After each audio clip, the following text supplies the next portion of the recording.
जय परमेश्वर। परमात्मा ने नम। किताब जगत कारणी, पेज नंबर 199। और मुसलमान कहते हैं कि आना सागर जो अजमेर में है उसको फकीर साहब ने तुम्बी में ले लिया था।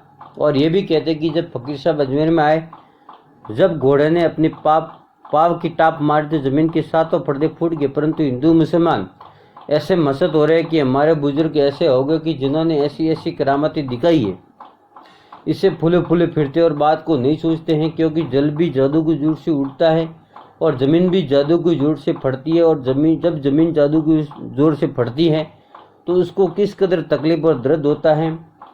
तो ऐसे ऐसे इन बेईमानों ने कई तरह के रोग ज़मीन को कर दिए और फिर उस जादू को दुनिया के लोगों को और फकीरों को करामातें सुझा देते हैं और दुनिया की बुद्धि फेर के ज़मीन की शरीर की भूल दुनिया को पड़ा दी। सो वो दर्द वगैरह कोई भी नहीं समझता है और बनिए खूब कोशिश करते कि हमारा जाल खूब चल रहा है, दुनिया करामातों में भूली हुई है। सो ऐसी ऐसी बातें तरह तरह की चला दी जिसका कुछ हिसाब नहीं। परंतु मुझको इन हिंदू मुसलमानों की दो चार बातें याद आती हैं। वो लिखा था, अगर मैं पढ़ा हुआ होता तो ज़्यादा बातें याद होती। अब तुम सब हिंदू मुसलमान पढ़े हुए सो ख्याल करके इस बात को समझो कि जो मैंने अपने एहलकार से बोल बोल के लिखवाया उसको ज़रूर पढ़ना। और जब तक कि मुझको बनियों ने नहीं दुखी किया था, जब तक तो मैं भी संसार की तरह से अंधा था और ये जानता था कि अगले लोग करामाती हैं।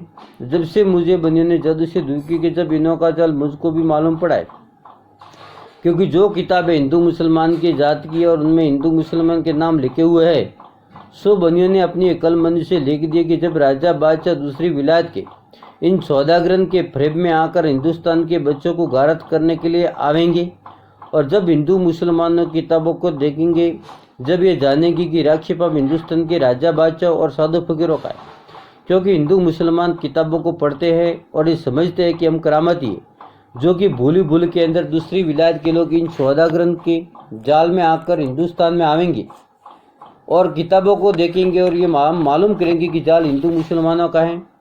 और जब हिंदू मुसलमान वगैरह मारे जाएंगे, पेज नंबर 200, और बनिए अलग अलग रह जाएंगे।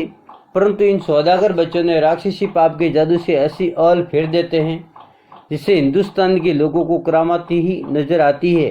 परंतु ये बनिए अपने राक्षसी पाप के जुल्म से तरह तरह की चीज़ें बताते और दिखाते कि जो हम और तुम अच्छी तरह जानते कि मरे हुए फिर नहीं आते। परंतु ये बनिए अपने जादू के जुल्म से मुर्दों को दिखा देते। सो मुर्दे तो नहीं आते, परंतु जो लोग भक्तों गुजरे हैं उनके नाम का राक्षसी पाप कराते हैं। जब वो पाप सुन भक्त लोग की शिकलें दिखती है, परंतु जब हिंदू लोग इलाज में जाते हैं और आते हैं तो उनमें से जो भक्त होता है उसको इलाज की सूरत अपने जादू के जोर से ये बनिए दिखा देते हैं। परंतु वो दर्शन करने वाले अपने देश में वापस आते तो संसार के लोगों से कहते हैं इंगलाज देवी का बड़ा भारी पर्चा है। और मैंने आंखों से देखा है, जब संसार के लोग अपनी आंखों से कहते हैं कि जो बड़ा भक्त होता है उसको इंगलाज जी के दर्शन होते।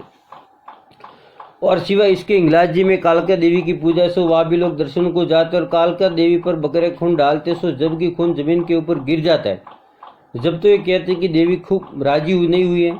अगर से खून को देवी के ऊपर डाला वो खून उड़ गया तो उसको पर्चा कहते हैं कि देवी खूब राजी होगी, क्योंकि देवी ने मान लिया है।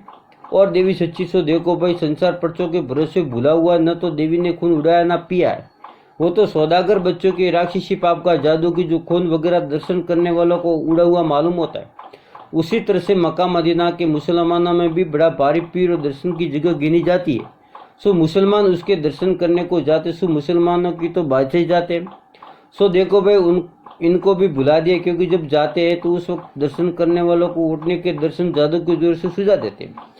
जब वो ये जानते कि हमारे ऊपर पीर फकीर वो राजी हैं, इसे हमको दर्शन हो गए। इंगलाज के रास्ते पर चंद्र को स्वामी हैं, सो वहाँ पर जमीन मातों को जादू के जोर से रोक किया है कि जैसे आदमी के शरीर में रोग की वजह से नासुर हो जाता है और राग पड़ के गोश्त गड़ जाता है, राग बाहर को आता है, उसी तरह से इन बनियों ने जमीन माता को रोक किया है। सो जबकि सब लोग जाते, जब ये कहते कि चंद्रगुप्त स्वामी जी दर्शन दे बोल, सो जिस वक्त के आदमी अर्ज करते सुराग में से राग बाहर को बकता। जय परमेश्वर, परमात्मा ने नमः।